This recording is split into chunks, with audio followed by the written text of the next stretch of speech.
Les lois du succès de Napoleon Hill, 5e volume, l'échec. Audio numéro 1. Hier n'est qu'un rêve. Demain n'est qu'une vision. Mais un aujourd'hui bien vécu fait de chaque hier un rêve de bonheur et de chaque demain une vision d'espoir. Par conséquent, envisagez bien ce jour. Vous pouvez le faire si vous croyez que vous le pouvez. Généralement, le terme échec est une expression négative. Mais dans cette leçon, il prendra un nouveau sens, car ce mot a été longtemps mal utilisé. Et pour cette raison, il a apporté inutilement du chagrin et de la souffrance à des millions de personnes. Pour commencer, nous devons faire la distinction entre échec et défaite temporaire.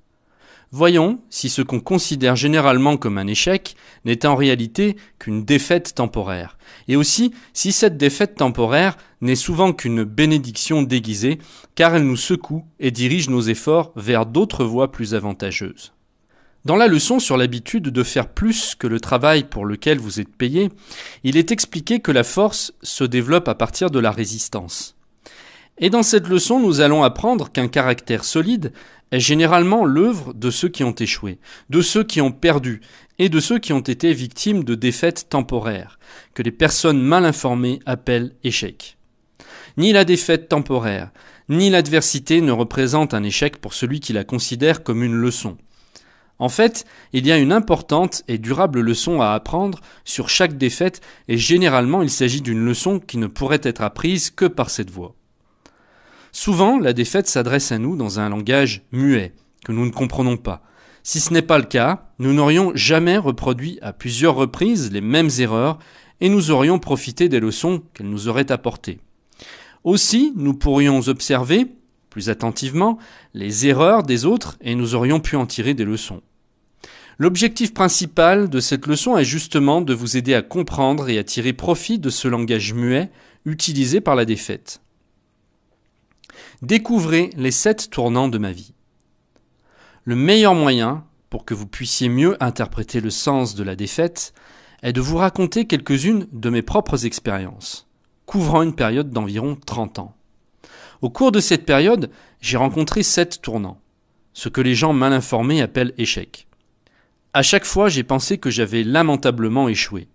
Mais à présent, je sais que ce qui semblait être un échec n'était autre qu'une bienveillante et invisible secourable main qui m'arrêtait dans la voie que j'ai choisie et qui, avec grande sagesse, me forçait à rediriger mes efforts vers d'autres voies plus avantageuses.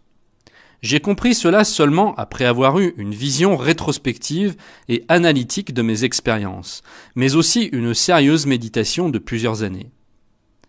Le premier tournant. Après avoir terminé mes études dans une école de commerce, j'ai obtenu un poste de secrétaire comptable que j'ai pu garder pendant 5 ans.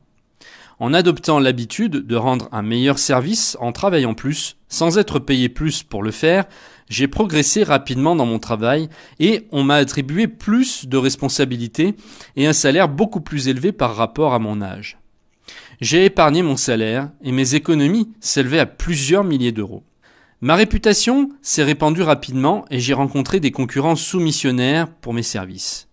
Afin de répondre aux offres venant de ces concurrents, mon employeur m'a offert le poste de directeur général des mines. Je suis arrivé rapidement au sommet et je le savais. Ah, c'était pourtant la triste partie de mon destin, je le savais. Et la bienveillante main du destin s'est tendue vers moi et m'a donné un petit avertissement. Mon employeur a perdu sa fortune, et moi, j'ai perdu ma place.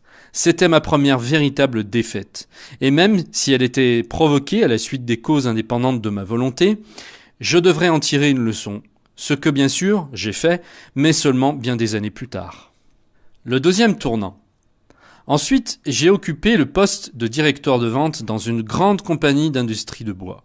Je ne connais rien de l'industrie de bois et très peu de la gestion des ventes.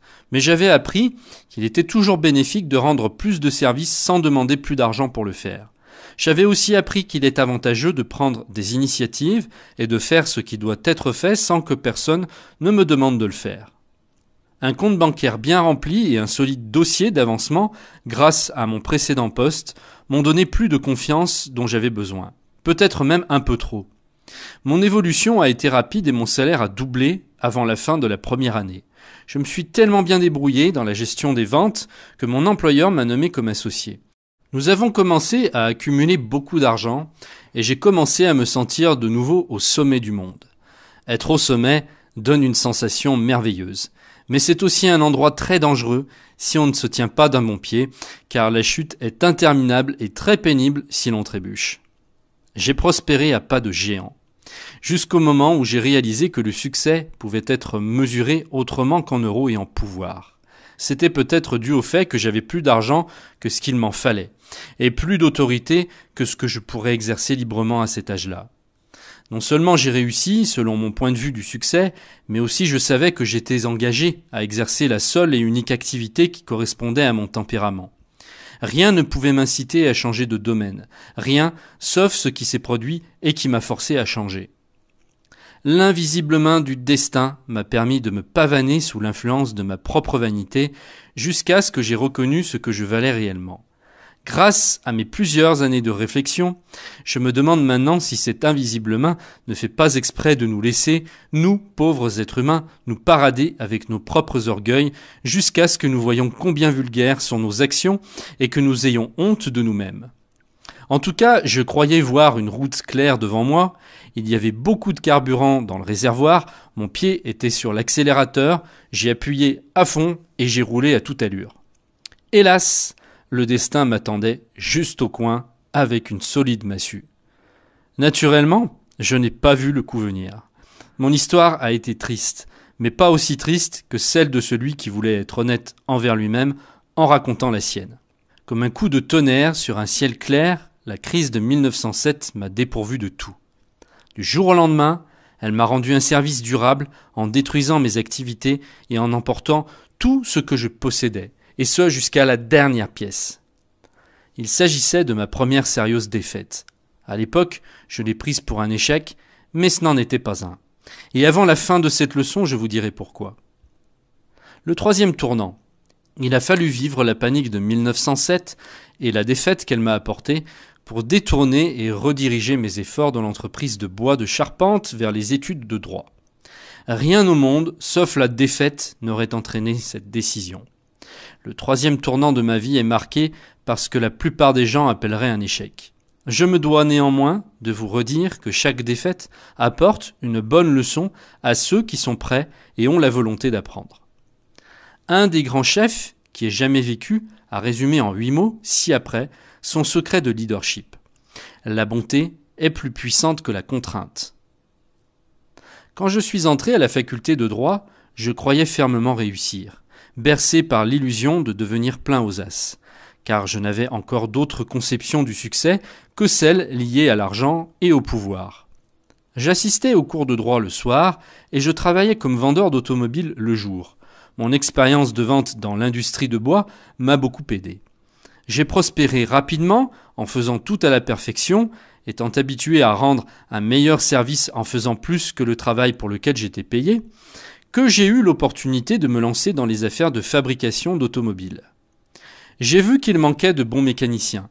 Alors j'ai créé un département de formation dans mon entreprise et j'ai commencé à entraîner les simples mécaniciens à faire des travaux d'assemblage et de réparation. L'école prospérait et m'a fait gagner un profit net de plus de 100 000 € par mois. Encore une fois, j'étais près de mon rêve et encore une fois, je savais que j'avais enfin retrouvé ma voie dans le monde des affaires. Que rien ne pouvait me dévier de mon chemin ni détourner mon attention de la manufacture d'automobiles. En connaissance de ma prospérité, mon banquier m'a prêté de l'argent pour développer mon entreprise. Un aspect particulier des banquiers, aspect qu'on pourrait également trouver chez d'autres, c'est qu'ils nous prêtent de l'argent sans aucune hésitation quand nous sommes prospères.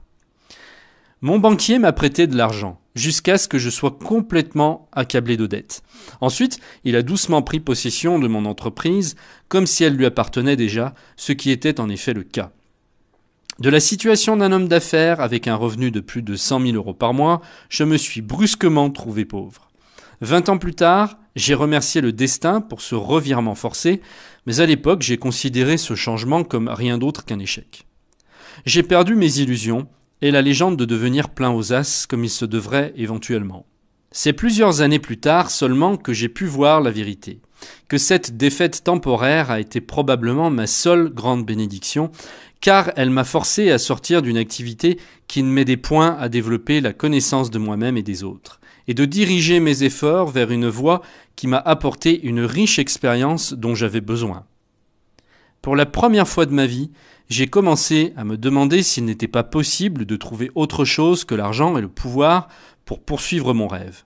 Ceci dit, cette temporaire attitude méditative n'a pas suffi à déclencher un changement dans mon comportement et n'a pas assez duré pour m'inciter à chercher une réponse.